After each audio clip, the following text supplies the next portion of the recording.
இயேசு கிறிஸ்துவின் இனிய நாமத்தில் வாழ்த்துக்கள். நீதிமொழிகள் 30ஆம் அதிகாரம் 11ஆம் வசனத்திலிருந்து 14ஆம் வசனம் வரையிலும் இங்கே ஆகூர் தீயோர் என்கிற தலைப்பின் கீழே 4 வகையான மக்களை குறிப்பிடுகிறதை நாம் பார்க்கிறோம். 4 வகையான சந்ததியார் இந்த பூமியிலே தீயோர்கள் என்று அழைக்கப்படுகிறார்கள் என்று ஆகூர் குறிப்பிடுகிறார். இதிலே முதல் காரியத்தை நாம் பார்த்தோம் என்று சொன்னால், முதல் காரியம் 11ஆம் வசனம், தங்கள் தகப்பனை சபித்தும் தங்கள் தாயை ஆசீர்வதியாமலும் இருக்கிற சந்ததியாரும் உண்டு என்று சொல்லுகிறார். தகப்பனை சபித்து தாயை ஆசீர்வதிக்காத ஒரு சந்ததி இருக்கிறது, அது தீயோர் என்று முதலில் அவர் பட்டியலிடுகிறதை பார்க்கிறோம். யாத்திராகமம் 20ஆம் அதிகாரம் 12ஆம் வசனத்தில், உன் தேவனாகிய கர்த்தர் உனக்கு கொடுக்கிற தேசத்திலே உன் நாட்கள் நீடித்திருப்பதற்கு உன் தகப்பனையும் தாயையும் கனம் பண்ணுவாயாக. இந்த கட்டளையை கீழ்ப்படியாத பிள்ளைகளை பார்த்துத்தான் இவர் சொல்லுகிறார் தீயோர் என்று இங்கே ஆகூர் குறிப்பிடுகிறதை பார்க்கிறோம். உபாகமம் 27ஆம் அதிகாரம் 14ஆம் வசனத்திலும் 16ஆம் வசனத்திலும் பார்த்தோம் என்று சொன்னால், அப்பொழுது லேவியர் உரத்த சத்தமிட்டு இஸ்ரவேல் மனிதர் எல்லாரையும் பார்த்து, அவங்க சொல்லுகிறத பின்பாக எப்படி ஒரு சபையில் ஒரு போதகர் சொல்லும் பொழுது அங்கே பின்பாக சபையார் எல்லாரும் திரும்ப அதற்கு பதில் சொல்லுகிறார்களோ, அதே போல் இங்கே லேவியர்கள் எல்லாரும் உரத்த சத்தமிட்டு இஸ்ரவேல் மனிதர் எல்லாரையும் பார்த்து சொல்லும் பொழுது அவர்கள் என்ன சொல்லணும்னா, ஒவ்வொன்றா சொல்லி வருகும்போது, தன் தகப்பனையும் தன் தாயையும் தூஷிக்கிறவன் சபிக்கப்பட்டவன் என்பார்கள்.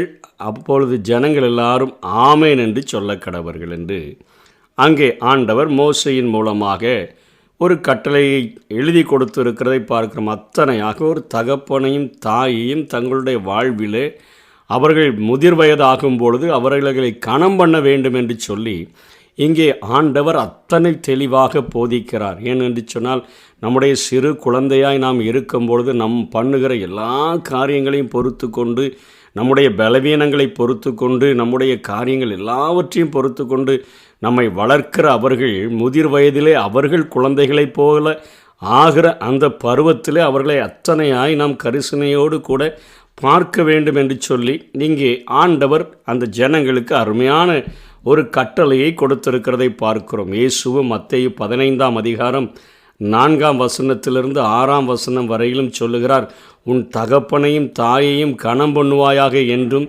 தகப்பனையாவது தாயையாவது நிந்திக்கிறவன் கொல்லப்பட வேண்டும் என்றும் தேவன் கற்பித்திருக்கிறாரே. நீங்களோ எவனாயிலும் தகப்பனையாவது தாயையாவது நோக்கி, உனக்கு நான் செய்யத்தக்க உதவி உண்டோ, அதை காணிக்கையாக கொடுக்கிறேன் என்று சொல்லி தன் தகப்பனையாவது தாயையாவது கனம் பண்ணாமற் போனாலும் அவன் கடமை தீர்ந்தது என்று போதித்து உங்கள் பாரம்பரியத்தினாலே தேவனுடைய கற்பனையை அவமாக்கி வருகிறீர்கள் என்று ஆண்டவர் அங்கே ஜனங்களை எச்சரிக்கிறதை பார்க்கிறோம். என்ன சொல்லிட்டாங்க? பெற்றோர்களை விட தேவன் முக்கியம், தேவன் பெரியவர் என்பதை காண்பிக்கிறது போல ஒரு மாயை தோற்றத்தை அவர்கள் உண்டு பண்ணி தேவனே கொடுத்திருக்கிற கட்டளையை அவர்கள் பாரம்பரியத்தினால் மீறுகிறார்கள். என்ன செய்கிறார்கள்? குர்பான் என்கிற ஒரு காணிக்கையை அவர்கள் நியமித்து யூத முறைமையின்படி அவர்கள் தாய் தகப்பன்மாரை கவனிப்பதற்கு அவர்கள் விருப்பமில்லை, இல்லை வாய்ப்பில்லை என்று சொன்னால் ஒரு காணிக்கையை அங்கே ஆசாரியன் முன்னிலையிலே அந்த காணிக்கையை செலுத்திவிட்டால், தேவனுக்கு கொடுத்து விட்டால் தங்களுடைய கடமை தீர்ந்ததென்று நினைத்து கொண்டு அப்படி அந்த காணிக்கையை செலுத்திட்டால் அது பாவமில்லை என்கிறது போல ஒரு காரியத்தை உண்டு பண்ணி வைத்திருந்தபடியினாலே தான் மார்க்கு 7ஆம் அதிகாரத்திலும் ஆண்டவராகிய இயேசு சொன்ன இந்த காரியத்தை அந்த மார்க்கு சுவிசேஷம் எழுதினவர் குறிப்பிடுகிறதை பார்க்கிறோம்.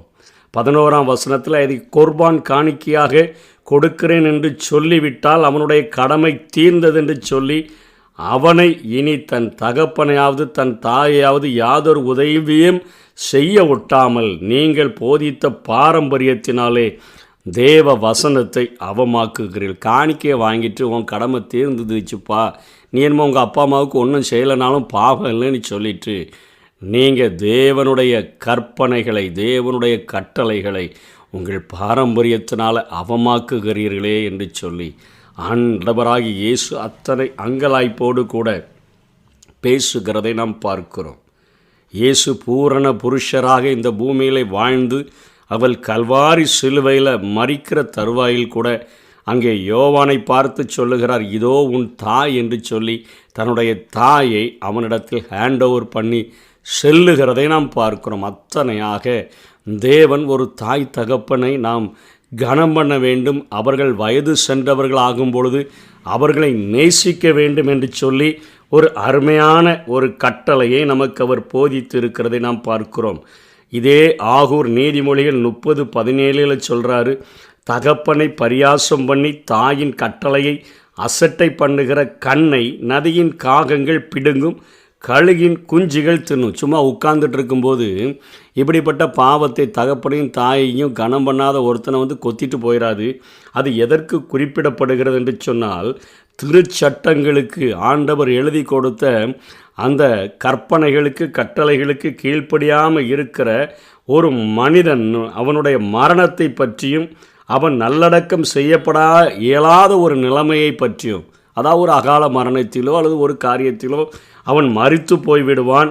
அப்பொழுது மரித்து கிடக்கிறவைகளை மாமிச பட்சினிகள் புதைக்கப்படாத உடல்களை அது தின்னுமே, அப்படிப்பட்ட ஒரு மரணம் நிகழ்ந்துவிடும் என்பது போல இங்கே ஆகூர் எச்சரிக்கிறதை பார்க்கிறோம். ஒரு அகால மரணங்கள் நடந்துவிடக்கூடும், நல்லடக்கம் செய்யப்படாத இயலாத நிலைமையானது உருவாகிவிடும் என்கிற ஒரு காரியத்தை குறித்து அவர் எச்சரிக்கிறதை நாம் பார்க்கிறோம்.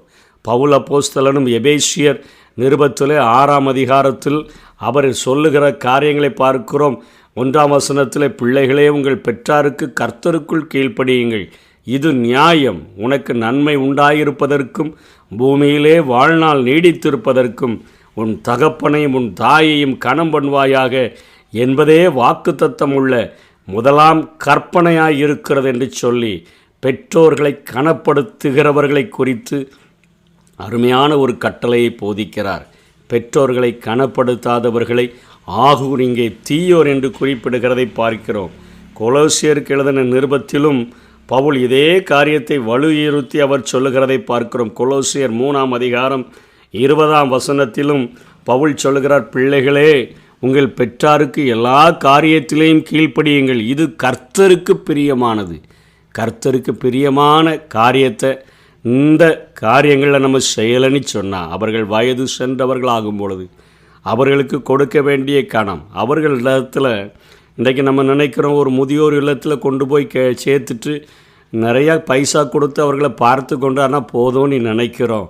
அவர்கள் பைசாவுக்காக அல்ல, காசை கொடுத்து நீ வாழ்ந்துக்கோ என்று சொல்லுகிறதுனால் அல்ல, சிறு வயதில் நம்மை அத்தனை பராமரிப்போடு கூட வளர்த்த அவர்கள் நம்முடைய வயது சென்றவர்கள் ஆகும் பொழுது நம்முடைய அன்பையும் நம்முடைய அரவணைப்பையும் கூட அவர்கள் எதிர்பார்க்கிறவர்களாய் இருக்கிறபடியினாலே ஆண்டவர் அந்த இருதயத்தை புரிந்து கொண்டவராக ஒரு கரிசனை உள்ள அன்புள்ள ஒரு வாழ்க்கையை நாம் வாழ வேண்டும். அப்படி இல்லை என்று சொன்னால் ஆகூர் சொல்லுகிறது போல தீயோர் பட்டியலிலே சேர்க்கப்பட்டு விடுவோம். கரிசனையோடு கூட பெற்றோர்களை கனப்படுத்துவோம், அவர்களிடத்தில் அன்பு செலுத்துவோம். அவர்களுடைய முதிர் வயதில் அவர்கள் செய்கிற சின்ன சின்ன அவர்களுடைய பலவீனங்களை பொறுத்து கொள்ளுவோம். ஆண்டவருக்கு பிரியமானதை செய்வோம். கர்த்தர் தாமே நம்மை ஆசீர்வதிப்பாராக. ஆமென். தேவன் தந்த தாய் அல்லவா, அவரை தனியே ஒதுக்கி தள்ளலாமா? கனத்துக்குரிய தந்தை அல்லவா, அவரை அற்பமாக எண்ணலாமா? கனத்துக்குரிய தந்தை அல்லவா, அவரை அற்பமாக எண்ணலாமா? தள்ளலாமா, ஒதுக்கி தள்ளலாமா? எண்ணலாமா, அற்பமா எண்ணலாமா? தள்ளலாமா, ஒதுக்கி தள்ளலாமா? எண்ணலாமா, அற்பமா எண்ணலாமா?